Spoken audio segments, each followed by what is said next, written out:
मुझे मेरे दोस्त ने शहर के एक बहुत ही मशहूर कैफे में इनवाइट किया। मैंने तुरंत सोनिया को कॉल की क्योंकि मैं अक्सर नाइट पार्टी में उसके साथ ही जाता था। मैंने उससे कहा, पहले क्यों ना लॉन्ग ड्राइव पर चलें, लेकिन उसने सुनते ही साफ इनकार कर दिया। मैं बहुत हैरान हुआ क्योंकि सोनिया को लॉन्ग ड्राइव बहुत पसंद है। ऐसे में उसका इनकार मुझे बिल्कुल भी समझ नहीं आया। तो मैं हैरानी से बोला, सब ठीक तो है? आज सोनिया मैडम इनकार कर रही हैं। मैंने शरारती लहजे में कहा। मेरी बात पर वो उखड़ कर बोली, मेरी तबीयत कुछ ठीक नहीं है, मैं बस सोना चाहती हूँ। उसकी बात सुनकर मैंने तुरंत कहा, ठीक है, फिर मैं भी नहीं जाता। लेकिन मेरी बात का उसने कोई जवाब नहीं दिया और बिना बाय कहे उसने फोन बंद कर दिया। तो मुझे थोड़ी सी चिंता हुई कि कहीं उसकी तबीयत ज्यादा खराब ना हो गई हो। दिल किया कि उसके घर चला जाऊं और हाल चाल ले लूं, लेकिन फिर पार्टी में लेट हो जाता, इसलिए इरादा बदल दिया। मैंने सोचा कि पार्टी से जल्दी निकलकर सोनिया के घर चला जाऊंगा। ये ख्याल मुझे बिल्कुल ठीक लगा और मैं अपनी तैयारी करने लगा। पार्टी शहर के बहुत ही अच्छे कैफे में रखी गई थी। जब मैं अपनी धुन में गाड़ी की चाबी उंगली में घुमाते हुए कैफे के अंदर दाखिल हुआ तो रंग बिरंगी लाइटों के सैलाब में हल्की हल्की हंसी मजाक और खूबसूरत म्यूजिक ने मेरा मूड बहुत अच्छा कर दिया। पार्टी के माहौल में हर तरफ खुशबू फैली थी। म्यूजिक की रोमांटिक धुनें हवा में लहरा रही थीं और लोग बेफिक्र होकर एक दूसरे की कंपनी एंजॉय कर रहे थे। नाइट पार्टी मेरी जान थी। यही वजह थी कि मैं यहाँ आकर एकदम फ्रेश हो जाता था। मैं मुस्कुराते हुए बार काउंटर की तरफ जा ही रहा था कि अचानक मेरी नजर कोने में खड़ी हुई सोनिया पर पड़ी। मैं चौंक गया। एक पल को लगा कि शायद ये मेरी गलतफहमी है। भला सोनिया इस पार्टी में कैसे आ सकती है? वो तो बीमार थी। उसने तो मुझसे ठीक से बात भी नहीं की थी और सोने जाने का कहकर फोन बंद कर दिया था। वो यहाँ क्या कर रही है? मैं सोचते हुए अपने बालों में उंगलियां फेरने लगा और दोबारा उसकी तरफ देखा जहां वो खड़ी थी। वहां अब मुझे सोनिया के साथ समीर भी खड़ा दिखाई दिया। मेरे दिल की धड़कन तेज हो गई। वो समीर के साथ इतनी बेझिझक होकर बात कर रही थी कि मैं हैरान रह गया। इतनी खुश तो वो कभी मेरे साथ भी नजर नहीं आई थी जितनी समीर के साथ नजर आ रही थी। बात बात पर जोर जोर से हंस रही थी और ठहाका लगा रही थी। उन्हें इस तरह साथ देखकर मुझे बहुत तेज गुस्सा आने लगा। कुछ सेकंड पहले जो पार्टी की रंगीनियां मुझे अच्छी लग रही थीं, अब वे सब मेरी आंखों के सामने धुंधली पड़ गई थीं और ये सब सिर्फ सोनिया की वजह से हुआ था। मेरा मूड एकदम से ऑफ हो गया। मुझे समझ में नहीं आ रहा था कि अगर सोनिया को मेरे साथ दिक्कत थी और वो मेरे साथ नहीं जाना चाह रही थी तो साफ साफ बता देती। इस तरह मुझसे झूठ बोलने की क्या जरूरत थी? वो अच्छी तरह से जानती थी कि मुझे सबसे ज्यादा नफरत झूठ से है। मैंने हमेशा सोनिया को ये बात समझाई थी कि सच बोलकर चाहे जितना मेरा नुकसान कर देना, मगर मुझसे कभी झूठ मत बोलना। लेकिन इसके बावजूद उसने मेरा भरोसा तोड़ा था।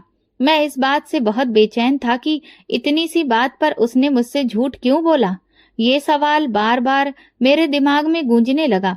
मैं जानता था कि मेरा गुस्सा बहुत बुरा असर दिखाता है, इसलिए मैंने खुद को संभालने की कोशिश की और धीरे धीरे कदम बढ़ाता हुआ सोनिया के पास जा पहुंचा। मैं खामोशी से उसके पीछे जाकर खड़ा हो गया, लेकिन इतनी कोशिशों के बावजूद मैं अपने गुस्से को कंट्रोल नहीं कर पा रहा था। अचानक सोनिया ने नाक सिकोड़ते हुए समीर से कहा, ये खास खुशबू तो अरहान इस्तेमाल करता है। और फिर वो इधर उधर देखने लगी। जैसे ही वो पलटी तो मुझे देखकर थोड़ा सा परेशान हो गई। उसकी आंखों में हैरानी और परेशानी साफ दिख रही थी, लेकिन फिर जल्दी ही उसने चेहरे के एक्सप्रेशन बदल लिए और खुद को रिलैक्स दिखाने की कोशिश की। तुम? सोनिया ने हैरानी से पूछा। मैंने कंधे उचकाते हुए कहा, क्यों? मुझे यहाँ आने से किसी ने मना किया है क्या? लेकिन तुम तो कह रहे थे कि लॉन्ग ड्राइव पर चलना है। हाँ, वो मैंने तुम्हारे साथ प्लान किया था, लेकिन तुम्हारी तो तबीयत खराब थी और तुम्हें जल्दी सोना था, इसीलिए मैंने प्लान कैंसिल कर दिया और यहाँ आ गया। वो मेरी बात सुनकर नजरें चुराने लगी। तुम तो बता रही थी कि तुम्हारी तबीयत बहुत खराब है, तुम्हें तो इस वक्त अपने बिस्तर पर होना चाहिए था, मगर तुम तो समीर के साथ यहाँ पर गुलछर्रे उड़ा रही हो। गुलछर्रे उड़ाने के लिए तुम्हारी तबीयत बिल्कुल ठीक हो गई थी, है ना? मैंने अपने शब्दों को चबाते हुए कहा। उसके चेहरे का रंग उड़ गया और वो एकदम गुस्से में आ गई। तुम किस तरीके से मुझसे बात कर रहे हो? What nonsense. अरे वाह, अब तो अजब जमाना आ गया है, उल्टा चोर कोतवाल को डांटे। मैं उसके गुस्से भरे लहजे से बिखर गया। इतने में समीर हमारे बीच आ गया और बोला, क्या हो गया है गाइस, तुम दोनों आराम से भी तो बात कर सकते हो। मगर मैं गुस्से से उसकी तरफ पलटा और उसकी आंखों में आंखें डालकर बहुत तैश में बोला, बेहतर होगा कि तुम हमारे बीच से निकल जाओ, वरना। वरना क्या मतलब है? तू मुझे धमकी दे रहा है? वो आंखें निकालते हुए बोला। मैंने भी उसी अंदाज में जवाब दिया, हाँ, यही समझ लो। इससे पहले कि समीर और कोई गलत बात करता या फिर हम एक दूसरे का गिरेबान पकड़ लेते, सोनिया ने मुझे पीछे करते हुए गुस्से में कहा, अरहान, अपनी लिमिट क्रॉस मत करो। मैं हैरान रह गया। वो मुझे समीर के सामने तमीज सिखा रही थी। मैं उसकी इस बात पर भी उखड़ गया। कौन सी लिमिट क्रॉस कर दी है मैंने? कुछ साफ साफ बताना पसंद करोगी? इसे लिमिट क्रॉस करना नहीं कहते तो फिर क्या कहते हैं? जिस बदतमीजी से तुमने मुझसे कहा कि मैं समीर के साथ गुलछर्रे उड़ाने आई हूँ, तुम्हें ये कहने का अधिकार किसने दिया है? मेरे और तुम्हारे बीच सिर्फ दोस्ती है, हमारी कोई शादी नहीं हो गई है कि तुम मेरे पति हो और मुझ पर इस तरह का अधिकार जताओ। और ना ही मैं तुम्हारी कोई प्रॉपर्टी हूँ कि तुम्हारी मर्जी के बिना कहीं जा नहीं सकती। मेरा दिल करेगा तो मैं किसी से भी बात करूंगी, पार्टी में जाऊंगी, हर जगह। तुम्हारा छल्ला बनने का मुझे कोई शौक नहीं है। आइंदा जब मुझसे बात करो तो सोच समझ कर किया करो कि किससे बात कर रहे हो। सोनिया की ये बात सुनकर मैं संजीदा अंदाज में हंसते हुए बोला, तुम्हें तो बहुत बड़ी बड़ी बातें करनी आती हैं। मेरे ख्याल में अगली बार कॉलेज की डिबेट में जरूर हिस्सा लेना चाहिए। लेकिन मेरी बात का जवाब देने की बजाय सोनिया चुपचाप दूसरी ओर देखने लगी। इतने में समीर ने सोनिया से कहा, क्यों ना हम रूफ पर चलें, वहां अच्छी हवा चल रही है। लेकिन सोनिया ने तुरंत मना कर दिया, नहीं, मैं यहीं ठीक हूँ। समीर कंधे उचकाकर वहां से चला गया। न जाने क्यों सोनिया का उसका इनकार करना मुझे बहुत अच्छा लगा। मेरे दिल में जो उसके लिए गुस्सा था वो अचानक खत्म हो गया। मैं उसे फिर मनाने की कोशिश करने लगा, लेकिन वो मुंह फुलाए नाराज खड़ी रही। मैंने उसे समझाते हुए कहा, मैं भी तुम्हें अपनी दोस्त की तरह ही समझता हूँ, इसीलिए तुम्हारी फिक्र करता हूँ। तुम जानती हो कि मेरे दिल में तुम्हारे लिए क्या क्या एहसास और जज्बात हैं, फिर भी तुम मुझे परेशान करती हो। अगर तुम्हें पार्टी में आना ही था तो मुझसे झूठ बोलकर, धोखा देकर आने की क्या जरूरत थी? सोनिया की आंखों में शोले भड़क उठे।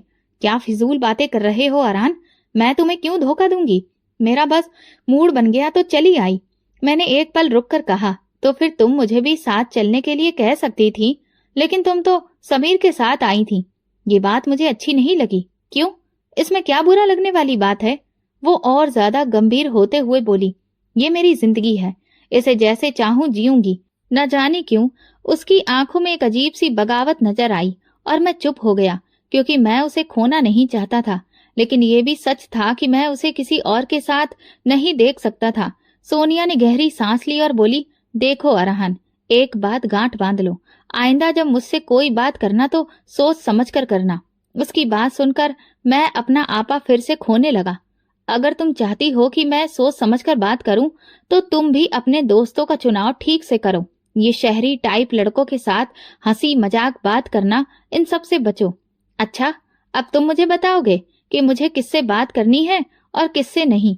वो गुस्से से बोली, ये तुम्हारी बहुत बड़ी भूल है अरहान। ये कहकर उसने टेबल से अपना पर्स उठाया और आगे बढ़ गई। मुझे लगा जैसे मेरी जान निकल गई हो। मैं समझ चुका था कि अब हमारे बीच बात बहुत ज्यादा बढ़ चुकी है। हालांकि इसमें गलती उसी की थी, लेकिन वो मानने को तैयार ही नहीं थी। मेरा गुस्सा और बढ़ने लगा। मैं तुरंत उसके पीछे भागा और उसे रोकने की कोशिश की। कहाँ जा रही हो? अब आ ही गई हो तो पार्टी एंजॉय करके ही चलते हैं। लेकिन वो मेरी बात अनसुनी करती हुई बाहर निकल गई। उस वक्त मुझे एहसास हुआ कि शायद मैं कुछ ज्यादा ही आगे बढ़ गया था। मैं जानता था कि वो मुझसे नाराज होकर जा रही है, इसीलिए मैं फिर उसके पीछे लपका और बोला, सोनिया, क्या दिक्कत है तुम्हारी? वो पलटी और शेरनी की तरह गरजी, अरहान, क्या दिक्कत है तुम्हारी? मैं मुस्कुराकर उसकी आंखों में देखने लगा और कहा, मेरी दिक्कत तुम हो। चलो आओ पार्टी में चलते हैं, मूड ठीक हो जाएगा, फिर घर चली जाना। तो वो बोली, नहीं, अब मेरा पार्टी अटेंड करने का मन नहीं है। वैसे भी मेरे सिर में बहुत दर्द है, मुझे घर जाना है। मैंने कहा, अच्छा चलो, थोड़ी देर यहीं बाहर टहल लेते हैं, अच्छी हवा लगेगी तो मूड ठीक हो जाएगा।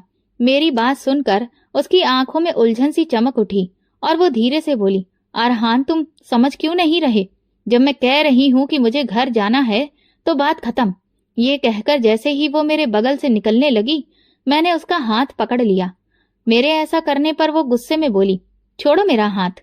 उसका ये तरीका मुझे बहुत बुरा लगा, फिर भी मैंने सोचकर कि वो परेशान है, उसका हाथ नहीं छोड़ा और मजाक में कहा, ये हाथ जो मैंने पकड़ा है ये छोड़ने के लिए नहीं पकड़ा। इस पर वो और ज्यादा गुस्सा हो गई और हाथ छुड़ाते हुए चिल्लाई, तुम पागल तो नहीं हो गए हो अरहान? किस भाषा में समझाऊं तुम्हें? कैसे समझाऊं कि मुझे अकेला छोड़ दो? भगवान के लिए मुझे अकेला छोड़ दो। मैंने उसे और ज्यादा परेशान करने के बारे में सोचकर कहा, अगर हिम्मत है तो अपना हाथ छुड़वा कर दिखाओ। उसके और मेरे बीच ये तकरार चल ही रही थी कि अचानक एक बूढ़ा आदमी अपनी चिल्लाती हुई आवाज में जोर से बोला, ए लड़के, ये क्या हो रहा है? उसकी आवाज पर मैं और सोनिया दोनों पलट कर देखने लगे।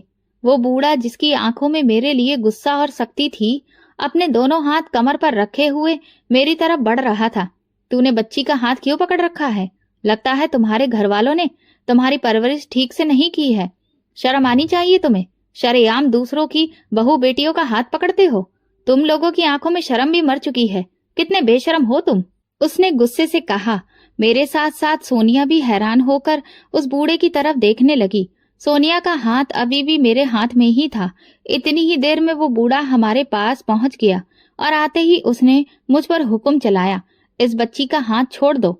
मैं कुछ बोलने ही वाला था, लेकिन उसने मेरे जवाब का इंतजार किए बिना ही अचानक मेरे गिरेबान को पकड़ लिया और मुझे जोरदार थप्पड़ जड़ दिया।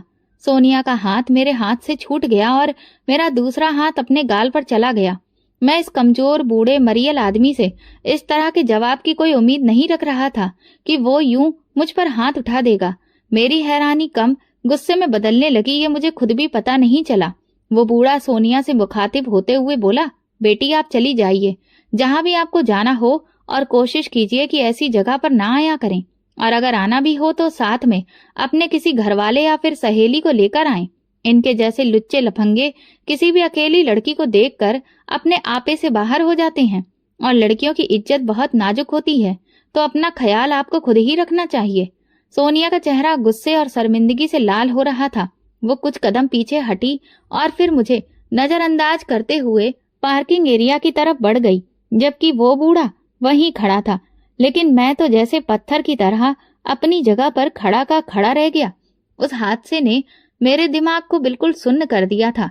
बूढ़े के थप्पड़ ने मेरे दिल में उतरकर बदले की चिंगारी भड़का दी थी। वो बूढ़ा वहां से जाने लगा तो मैंने गुस्से से कहा, तुम्हें ये थप्पड़ बहुत महंगा पड़ेगा। तो उस आदमी ने मेरी तरफ देखा और फिर धीरे से मुझसे कहा, मैं तुमसे नहीं डरता। यकीनन तुम किसी बहुत ही अमीर बाप के बेटे हो, लेकिन मेरा भगवान तुमसे बड़ा है, और ये मेरे ईमान की ही पहचान है कि एक बुराई जो सरेआम हो रही है उसे मैं किसी भी तरह से रोक सकूं। ये कहकर वो तो चला गया, लेकिन अब मेरे अंदर गुरूर और गैरत को संतुष्ट करने का एक ही तरीका था कि उसका जवाब दिया जाए। मैं अपनी गाड़ी में बैठा और तेज रफ्तार से वहां से निकल आया। सड़क पर गाड़ी चलाते हुए मेरे मन में बस यही सवाल घूम रहा था, आखिर वो बुढ़ा कौन था? उसे ये हक किसने दिया कि वो मुझे रोककर मेरी जिंदगी में दखल अंदाजी करे? मैं इस बात को किसी भी हालत में बर्दाश्त नहीं कर सकता था कि कोई अजनबी मेरी इज्जत के साथ खेलकर चला जाए। मैं बेमकसद गाड़ी सड़कों पर घुमाता रहा और फिर जब बहुत थक गया तो घर का रास्ता पकड़ लिया। लेकिन मैं जानता था कि इस वक्त हमारे घर में कोई भी नहीं होगा, जबकि मुझे एक ऐसे साथी की जरूरत थी जिससे मैं अपना दुख बांट सकता। फिर भी एक झूठी सी उम्मीद पर मैंने घर के सारे कमरों में झांका। हर तरफ सन्नाटा पसरा था। मेरे दिमाग में पहले सन्नाटे की तरह मेरे मन में उन तमाम लम्हों की तस्वीरें चलने लगी जब मैं छोटा था और स्कूल में पहली बार एक बड़ा इनाम जीता था। तब भी मेरे मम्मी पापा वहां नहीं थे। तब भी मैंने अकेले ही वो खुशी का जश्न मनाया था। ऐसे लम्हे मेरी जिंदगी में बहुत थे, मगर आज के हादसे ने उन सबका दर्द फिर से ताजा कर दिया था। मेरे माँ बाप रात के इस शोर में भी घर पर नहीं थे। ये कोई नई बात नहीं थी। ऐसा अक्सर होता था कि वो अपने कामों में इतने व्यस्त हो जाते थे कि उन्हें अपने ही बेटे की हालत का कोई एहसास नहीं होता था। मेरी माँ एक मशहूर सामाजिक कार्यकर्ता थी उनके दिन का ज्यादातर हिस्सा जरूरतमंद लोगों की मुश्किलों को हल करने और उनके लिए सुविधाएं मुहैया कराने में गुजरता था। अक्सर उन्होंने मुझे बताया था कि उनकी जिंदगी का मकसद दूसरों की मदद करना है। ये बात सुनकर मुझे कभी कभी गर्व भी होता था, लेकिन अक्सर मेरे दिल में एक छोटा सा दर्द भी पैदा होता था कि उनके पास मेरे लिए वक्त ही नहीं है। मेरे पापा भी कुछ कम नहीं थे। वो एक एनजीओ चलाते थे और उनका मानना था कि इस दुनिया में बदलाव लाने के लिए जरूरी है कि हम अपनी बनाई हुई सीमाओं से बाहर निकलें और जरूरतमंद लोगों के लिए कुछ करें। मगर वो बातें अक्सर सिर्फ बातें ही रह जाती। जब उनकी मौजूदगी और मोहब्बत की सबसे ज्यादा जरूरत मुझे होती थी, तब वे कहीं भी नहीं होते थे। उन दोनों की अपनी अपनी दुनिया थी और दोनों ही अपनी इस दुनिया में खुश थे, और इस बात से कोई फर्क नहीं पड़ता था कि घर में उनकी एक औलाद इमोशनल तौर पर टूट रही है और उसे किसी सहारे की जरूरत है। मैं उस वक्त बहुत ज्यादा इमोशनल सपोर्ट चाहता था। मैं सोनिया से बहुत प्यार करता था, लेकिन कुछ समय से मैंने ये बात नोट की थी कि सोनिया मुझसे पीछा छुड़ाने की कोशिश कर रही थी। वो मेरी मोहब्बत का जवाब मोहब्बत से नहीं देती जैसे पहले दिया करती थी, और मुझे यही समझ नहीं आ रहा था कि वो ऐसा क्यों कर रही है। अगर अभी इस वक्त मेरे माँ बाप मेरे लिए अवेलेबल होते तो मैं उनसे सलाह लेता कि मुझे इस मोड़ पर क्या करना चाहिए। एक ऐसी लड़की जिसे मैं दिलो जान से चाहता हूँ, जिसके बिना रहने के बारे में मैं सपने में भी नहीं सोच सकता, वो अब मेरे अलावा किसी और से बात करने में ज्यादा ध्यान दे रही है, और यही बात मेरे लिए बर्दाश्त करना मुश्किल हो रहा था। और आज तो दो दो बातें मेरे लिए बर्दाश्त से बाहर हो गई थी। एक सोनिया का व्यवहार जो मेरी समझ से ऊपर जा रहा था, और दूसरा वो बुढ़ा जिसने मेरे मुंह पर थप्पड़ मारा, ये जाने बिना कि मैं कौन हूं या सोनिया के साथ मेरा कितना करीबी रिश्ता है। उस आदमी का थप्पड़ याद आते ही मेरा हाथ अपने आप ही मेरे गाल पर चला गया, लेकिन मुझे अचानक एक पल को ख्याल आया कि वो आदमी तो एक अजनबी था। उसे मेरे और सोनिया की नजदीकियों के बारे में कुछ भी नहीं पता था। उसे नहीं पता था कि हम कितने अच्छे दोस्त हैं, और मैं मजाक मजाक में ही उसका हाथ पकड़ के रखा था। लेकिन सोनिया, वो तो ये बात बहुत अच्छे से जानती थी ना, तो उसने उस बूढ़े आदमी से कुछ भी क्यों नहीं कहा? उसने उस आदमी को ये बताने की कोशिश क्यों नहीं की कि ये मेरा दोस्त है?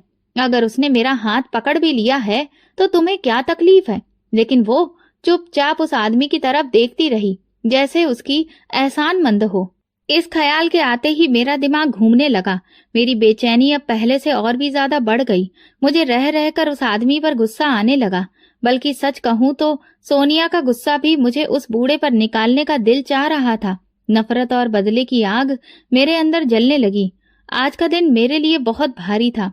बूढ़े के थप्पड़ और सोनिया की बेरुखी ने मेरे दिल में एक गहरी चोट लगा दी थी। मैं इस बारे में बात करना चाहता था, लेकिन किससे बात करता? यहाँ तो मैं अकेला था। मैं सोफे के कोने में बैठकर सोचने लगा। मेरी आंखों में आंसू आ गए, लेकिन फिर बदले की आग मेरे अंदर रोशन हो गई। मैं अपने दिल की बेचैनी को कम करने के लिए कमरे में टहलने लगा। रात का न जाने कौन सा पहर था जब मेरे माँ बाप घर वापस आए। मैं तुरंत अपने कमरे से बाहर निकला और तेजी से उनकी तरफ बढ़ा। वे मुझे देखकर हैरान होकर बोले कि मैं अब तक क्यों जाग रहा हूँ और सोया क्यों नहीं। मैंने हिम्मत जुटाकर अपनी माँ से कहा, माँ, मुझे आपसे कुछ बात करनी है। माँ ने मेरी बात सुनकर मुझे थकी थकी नजरों से देखा। बेटा, अभी नहीं, मैं बहुत थकी हुई हूँ, कल बात करेंगे। और ये कहकर वो अपने कमरे में चली गईं। मेरे पापा भी मेरी तरफ देखकर थके हुए लहजे में बोले, बेटा, कोई जरूरी बात है तो कल कर लेना, आज हम बहुत थके हुए हैं। और वे भी अपने कमरे में चले गए। मेरे दिल में दुख और गुस्से की लहरें दौड़ने लगी। मैंने सोचा कि शायद मेरे माँ बाप को इस बात से कोई फर्क ही नहीं पड़ता कि मैं कितना परेशान हूँ। शायद मैं उनकी जिंदगी में एक ऐसी चीज हूँ जिसकी जरूरत उन्हें कभी महसूस ही नहीं होती। लिहाजा मैंने खुद को तसल्ली देते हुए कहा कि अब मुझे खुद ही बड़ा हो जाना चाहिए। मैं कब तक उनके ऊपर निर्भर रहूंगा? मुझे अपने मामले में किसी से सलाह मशवरे की जरूरत नहीं है, बल्कि जो चीज मुझे तकलीफ देती है उनसे छुटकारा हासिल करना मुझे खुद ही सीखना होगा। इसलिए मैंने उस बूढ़े से बड़ा सा बदला लेने का पक्का इरादा कर लिया और दिल ही दिल में प्लानिंग करने लगा कि सबसे पहले उस आदमी के बारे में जानना चाहिए कि वो कौन है और कहाँ रहता है। मैंने अपने कुछ काबिल और भरोसेमंद दोस्तों को कॉल किया और इस पूरे वाक्य के बारे में बताया। सबने मेरी बात ध्यान से सुनी और फिर कुछ नहीं तो यही राय दी कि इस मामले को यहीं पर छोड़ दो। लेकिन मेरा गुस्सा था कि रुकने का नाम ही नहीं ले रहा था। मुझे हर हालत में कैसे भी करके बदला लेना ही था। मैं रातों को सो नहीं पा रहा था। उस बूढ़े का थप्पड़ मेरे चेहरे पर छप गया था। ये थप्पड़ सिर्फ मेरे चेहरे पर नहीं बल्कि मेरी इज्जत के ऊपर भी पड़ा था। इसलिए एक दिन मैंने बिना सोचे समझे ही संजय को कॉल कर दिया। वो 2-3 बार जेल जा चुका था और अपराध का रिकॉर्ड भी रखता था। उससे मुलाकात एक नाइट पार्टी में हुई थी। बंदा मुझे काफी दमदार लगा तो मैंने उससे हाय हेलो रख ली थी। आज वही हाय हेलो मेरे काम आ गई।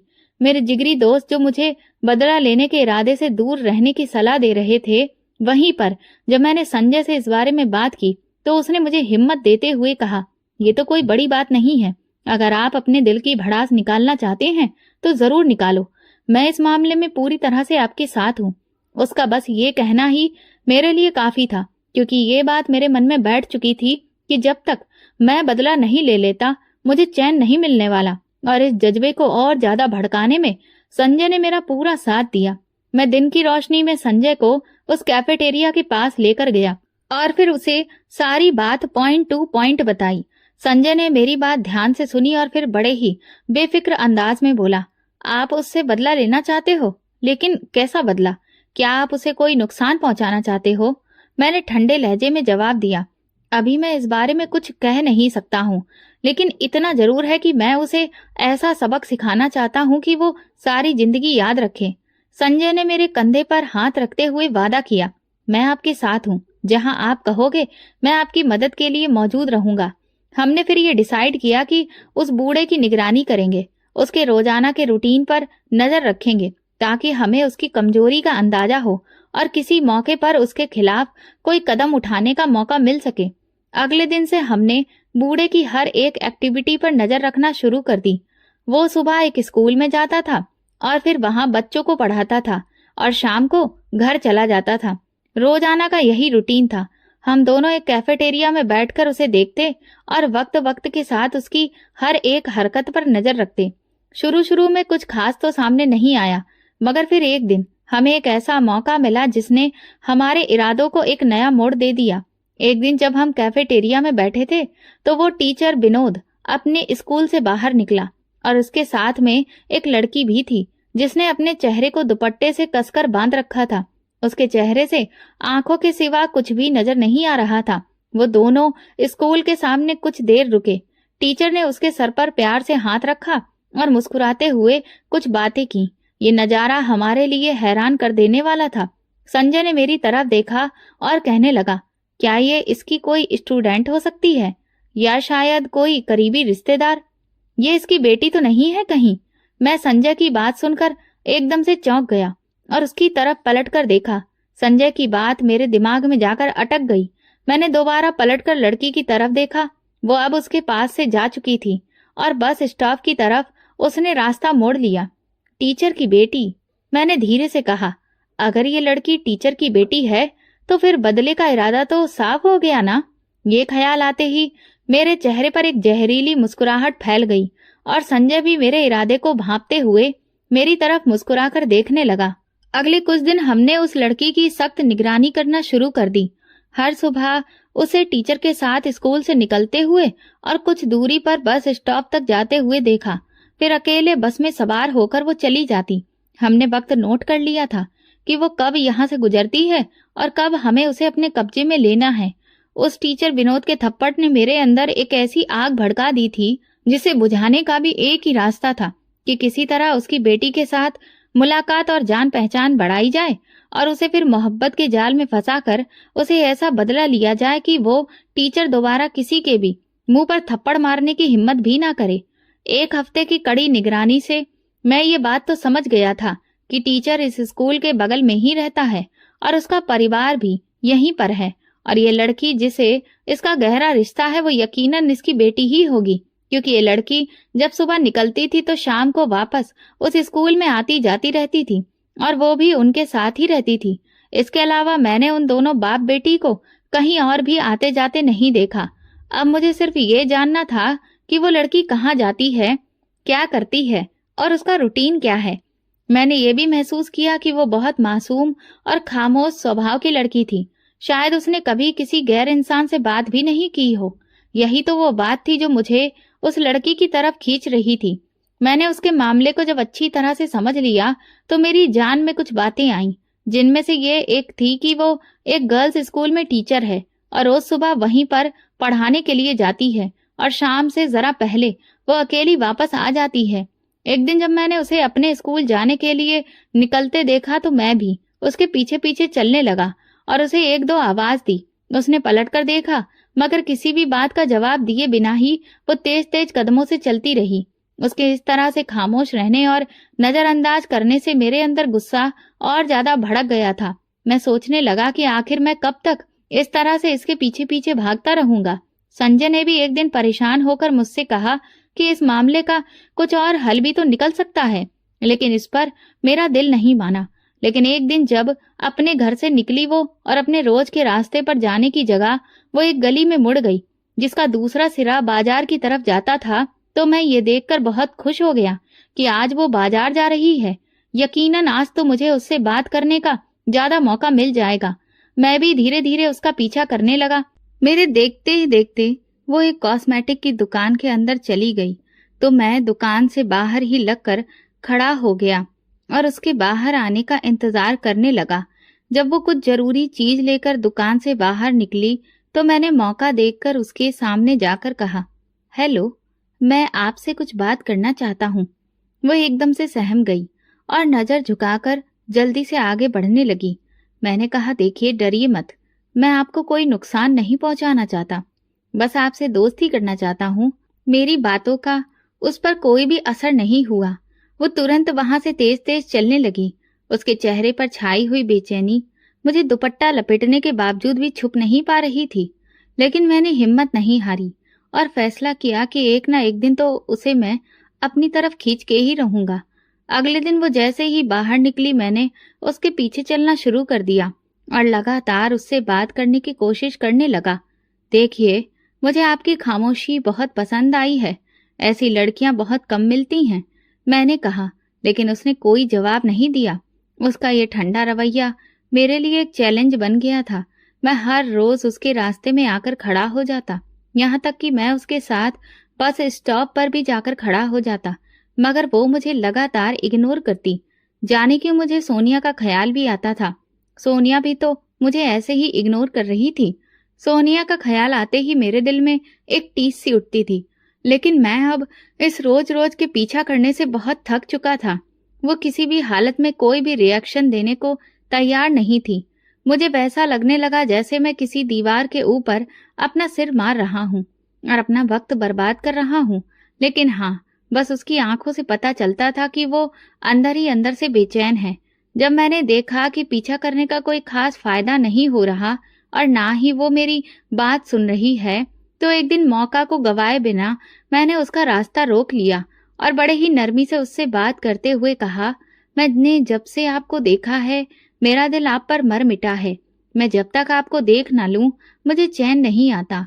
मैं इतने दिनों से आपके पीछे पीछे आ रहा हूँ, लेकिन आपने मुझे कभी भी कोई वैल्यू नहीं दी। कभी तो मेरी किसी बात का जवाब दे दीजिए। मेरी बात सुनकर उसने पहली बार मेरी तरफ नजर उठाकर देखा तो उसकी आंखों में मुझे बहुत ज्यादा बेबसी नजर आई। मैं फिर से मासूम सूरत बनाकर उससे कहा, आप मुझसे दोस्ती करेंगी? भरोसा करिए, मैं आपको बहुत खुश रखूंगा।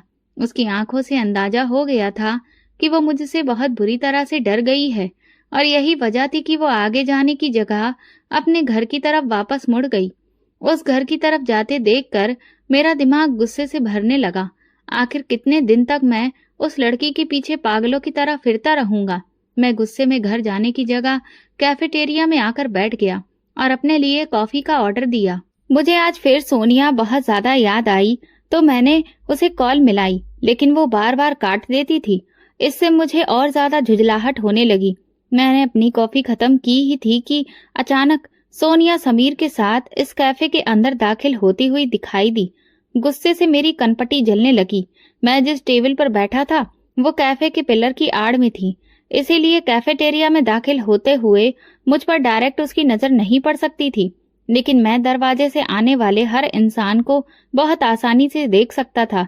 थोड़ी देर बाद मैंने फिर कॉल की तो उसने कॉल उठा ली। मैंने उससे पूछा कि वो कहाँ है, तो वो कहने लगी कि मैं इस वक्त घर पर हूँ। मेरे घर में कुछ मेहमान आए हुए हैं और उनके साथ मैं बहुत बिजी हूँ, जबकि वो ठीक मेरे सामने ही समीर के साथ बैठकर आराम से कॉफी पी रही थी। उसका झूठ दूसरी बार मैंने पकड़ा था। भगवान जाने इससे पहले वो मुझसे कितनी ही बार झूठ बोल चुकी थी। ये ख्याल आते ही मेरा दिल उसकी तरफ से बहुत ज्यादा खट्टा हो गया और मैं अपनी जगह से उठा और सीधा उसकी टेबल पर चला गया। कुर्सी घसीटकर ठीक उसके पास जा बैठा। वो मुझे देखकर परेशान हो गई, जबकि समीर के चेहरे पर एक अजीब सी हैरानी उभर आई। मैंने वेटर को बुलवाया और कहा, आज की कॉफी मेरी तरफ से। मैं जानता था कि सोनिया को कौन सी कॉफी पसंद है, इसलिए मैंने उसका ऑर्डर दिया और खामोशी से उठकर खड़ा हो गया, क्योंकि आज मैंने सोनिया को अपनी मोहब्बत से आजाद कर दिया था। मैं अपनी मोहब्बत को आए दिन एक नए चेहरे के साथ नहीं देख सकता था। इससे पहले भी वो कई लड़कों के साथ घूमती फिरती थी। मुझे लगा कि शायद मेरी मोहब्बत उसे बदल देगी और वो मेरी हो जाएगी, लेकिन ऐसा नहीं हो सका। इसलिए बजाय उसे बुरा भला कहने के या फिर दोबारा तमाशा करने से मुझे ये बेहतर लगा कि मैं खुद ही उसकी जिंदगी से निकल जाऊं। इसलिए मैंने उसे गुड लक कहा और तेज कदमों से अपनी गाड़ी में आकर बैठ गया। ये मोहब्बत भी कितनी बेकार चीज है, इंसान को किसी काबिल नहीं छोड़ती। मैंने दुख से सोचा, मैं मोहब्बत तो छोड़ सकता हूँ लेकिन बदला नहीं। स्कूल के सामने खड़े उस बूढ़े को देखकर मेरे अंदर फिर से आग सुलगने लगी, तो मैंने तुरंत संजय को कॉल मिलाया और उससे कहा, मैं जिस इरादे पर काम कर रहा था अब वो मुझे कामयाब होता हुआ दिखाई नहीं दे रहा है। लिहाजा अब मैं एक और प्लान पर काम करना चाहता हूँ। क्या तू इस सिलसिले में मेरी मदद करेगा? तो संजय ने हाँ बोल दिया, क्योंकि अब मुझे इतना समझ आ गया था कि ये लड़की उसी आदमी की बेटी ही थी जो मेरे मोहब्बत के जाल में तो फंस नहीं रही थी, बल्कि उल्टा अब तो ऐसा हो रहा था कि बस स्टॉप तक उसके साथ उसका कोई न कोई भाई या फिर वो बूढ़ा खुद जाता था, और वापसी पर भी जब वो बस स्टॉप पर उतरती तो उनके घर का कोई न कोई उसे लेने के लिए आया होता था। यकीनन उसने अपने घर में कोई न कोई ऐसी बात जरूर की थी जिसकी वजह से अब कोई न कोई उसके साथ आने जाने लगा था। मैं भी उसका पीछा करते करते थक गया था, क्योंकि सोनिया की मोहब्बत में भी मैं इसी तरह से दौड़ता रहा था। इसलिए मैंने संजय से कहा, अब मैं इस लड़की को अगवा करना चाहता हूँ, और ये कैसे करना है इसका प्लान तू बना, क्योंकि मेरा दिमाग अब काम नहीं कर रहा है। तो उसने मेरे कंधे पर हाथ रखकर कहा, आप बिल्कुल भी फिक्र ना करें, आप सब कुछ मुझ पर छोड़ दीजिए, बस इतना बता दीजिए कि उसे लेकर कहाँ पर आना है। तो मैंने उसे अपने फ्लैट की लोकेशन समझाई और कहा, किसी भी तरह से लड़की वहां पहुंच जानी चाहिए। उसने कहा, ठीक है, आपका काम हो जाएगा। अगले दिन वो जैसे ही स्कूल से निकली और बस स्टॉप की तरफ बढ़ने लगी, मैंने संजय को इशारा किया। हमने उसका पीछा किया और जैसे ही वो अकेली हुई, मैं पीछे से जाकर उसके मुंह पर हाथ रख दिया और संजय ने उसे मजबूती से पकड़कर गाड़ी की पिछली सीट पर फेंका। ये कुछ सेकंड की ही कार्रवाई थी, लेकिन उस बूढ़े की नजर में आ गई। वो तुरंत गाड़ी की तरफ लपका, लेकिन इस दौरान मैंने गाड़ी स्टार्ट कर दी और तेजी से आगे बढ़ा दी। हम दोनों ने मास्क पहने हुए थे, इसलिए उस आदमी का हमें पहचान पाना तो सवाल ही नहीं था। इसलिए हम उसकी तरफ से बेफिक्र थे। मैं उस लड़की को बेहोशी की हालत में फ्लैट के अंदर लेकर आया। संजय जा चुका था और अब फ्लैट में मैं और वो लड़की बिल्कुल अकेले थे। वो आधी बेहोशी की हालत में बेड पर लेटी हुई थी, लेकिन भगवान जाने कि मैं अब तक उसके करीब क्यों नहीं जा पा रहा था। मैं उसके होश में आने का इंतजार करने लगा। थोड़ी देर गुजरी कि धीरे धीरे उसके शरीर में हरकत होने लगी, तो मैं अलर्ट हो गया। वो धीरे धीरे होश में आ रही थी। मैं तुरंत पानी लेने किचन में गया और जैसे ही कमरे में वापस आया तो मेरे कदम जैसे किसी ने जकड़ लिए। मैंने आज तक इतनी खूबसूरत लड़की कहीं नहीं देखी थी। उसके चेहरे से उसका दुपट्टा हट चुका था और वो बहुत तेज तेज सांस ले रही थी। उसकी हिरनी जैसी आंखों में डर था और वो अपने दाएं बाएं नजरें घुमाकर ये जानने की कोशिश कर रही थी कि वो कहाँ है। वो बार बार अपना सिर पकड़ लेती थी। यकीनन इस वक्त उसका सर घूम रहा था। मैं दरवाजे के पास खड़ा उसके खूबसूरत चेहरे के दीदार में इतना खो गया था कि मेरे खुद के होश काम करना ही छोड़ चुके थे। जैसे ही उसकी नजर मुझ पर पड़ी, वो एकदम से सिमट कर बैठ गई और रोने लगी। फिर उसने अपने दुपट्टे से अपने चेहरे को फिर से ढक लिया तो मैंने तुरंत अपनी नजरें नीचे कर ली। पता नहीं क्यों उस वक्त मेरे दिल में ख्याल आया कि इस लड़की को मुझसे डरना नहीं चाहिए। ये ख्याल आते ही मैंने दोबारा उसके चेहरे की तरफ नहीं देखा। पानी लाकर बेड के पास टेबल पर रखा और खामोशी से कमरे से बाहर जाने लगा ताकि मेरे चले जाने पर वो थोड़ा रिलैक्स हो जाए। लेकिन मैं दरवाजे के पास पहुंचा ही था कि उसने मुझे आवाज दी, कौन हो तुम? वही ना जो मेरा रास्ता रोज रोकते थे। तो मैं पलटकर उसकी तरफ देखा। उसने खुद को और अच्छे से दुपट्टे से लपेट लिया, लेकिन उसकी नीली आंखें जो डर से भरी थीं, अब आंसुओं से लबालब भर चुकी थीं। उसकी आंखों में आंसू देखकर मेरा दिल कटसा गया। मैंने धीरे से सिर हिलाकर कहा, हाँ मैं वही हूँ। तुम तो मुझसे मोहब्बत के दावे करते थे ना। तुम्हारे लिए क्या मोहब्बत का मतलब यही है कि अगर कोई मना कर दे तो उसे जबरदस्ती उठाकर बेइज्जत कर दो? वो बहुत ही कड़क लहजे में बोली। तो मैं उसकी खूबसूरत आवाज सुनकर शर्मिंदा सा हो गया। सच्चाई ये नहीं है, मैंने तुरंत गंभीर लहजे में धीरे से कहा। तो उसकी आंखें हैरानी से फैल गईं और वो बेड से उतरकर दीवार का सहारा लेकर खड़ी हो गई। अच्छा तो फिर बताओ हकीकत क्या है? मैंने उससे कहा, मुझे बदला लेना था, ये उसी का नतीजा है। तो वो हैरान होकर मेरी तरफ देखती रही। बदला? किससे लेना था तुम्हें? मैंने नजरें उठाए बिना दूसरी तरफ देखते हुए कहा, तुम्हारे बाप ने मेरे मुंह पर थप्पड़ मारा था, इसीलिए मैंने ये फैसला किया था कि तुम्हारे बाप को इस थप्पड़ का मजा जरूर सिखाऊंगा। वो मेरी बात सुनकर डर से कांपने लगी। फिर उसने कमरे से भागने की कोशिश की तो मैंने उसे पकड़ लिया और गुस्से से कहा, खबरदार जो इस कमरे से बाहर निकलने की कोशिश की, वरना मुझसे बुरा कोई नहीं होगा। वो जोर जोर से पागलों की तरह चिल्लाने लगी। मुझे उस पर इतना गुस्सा आया कि मैंने अपना हाथ उसके मुंह पर थप्पड़ मारने के लिए उठाया ही था कि उसने अपने नाजुक हसीन हाथ मेरे आगे जोड़ दिए। मुझे जाने दो, मुझ पर तरस खाओ, मैं पहले ही बहुत दुखों की मारी हूँ। तुम जिसे मेरा पिता समझकर मुझसे बदला ले रहे हो, वो मेरे पिता नहीं हैं, बल्कि मेरे चाचा हैं। मेरे माँ बाप तो एक हादसे में इस दुनिया को छोड़कर चले गए थे। मैं एक अनाथ लड़की हूँ। पहले ही मेरी चाची मेरी वजह से चाचा से बहुत लड़ती रहती है कि इसे घर से निकाल दो, हम अपने बच्चों का खर्चा उठाएं या फिर इसका। वो मुझे बहुत परेशान करती हैं और अब इस घटना के बाद तो उन्हें एक और मौका मिल जाएगा। प्लीज मुझे वहां छोड़ आओ, अभी किसी को कुछ भी पता नहीं चला होगा। मैं पलटकर उसकी तरफ देखने लगा। उसकी नीली आंखों में एक उम्मीद थी कि मैं उसकी बात मान जाऊंगा। उसकी और मेरी जिंदगी एक जैसी थी। वो बिना माँ बाप के पली थी और मैं माँ बाप के होते हुए भी अकेला पला था। हमारी कहानी लगभग एक जैसी थी। शायद इसी वजह से मेरे दिल में बदले की आग ठंडी पड़ गई। मैंने कहा, ठीक है चलो, मेरे साथ चलो। मैंने उसे गाड़ी में बिठाया और इज्जत से उसके घर जाकर छोड़ दिया। फिर खुद कैफेटेरिया चला गया।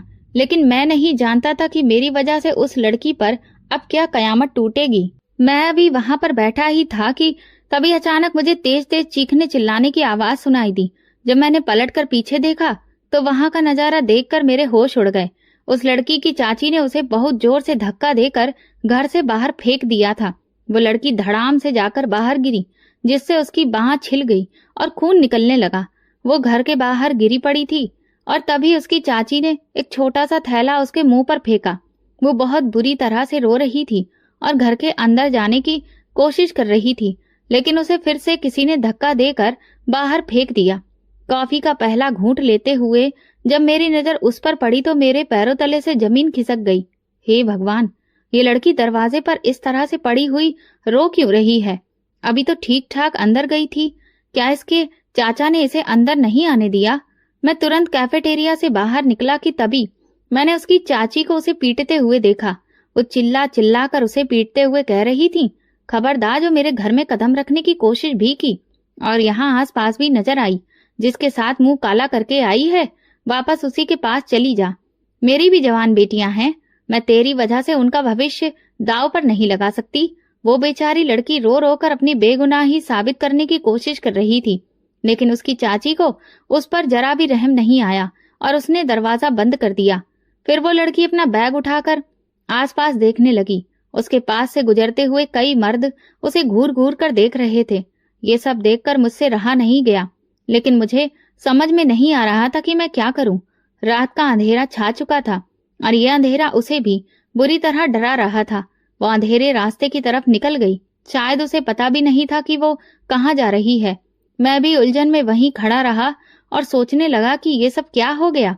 मैं अभी अपनी सोच में डूबा ही हुआ था कि तभी अचानक सड़क से एक तेज रफ्तार गाड़ी निकली और उसमें से लड़कों के हूटिंग करने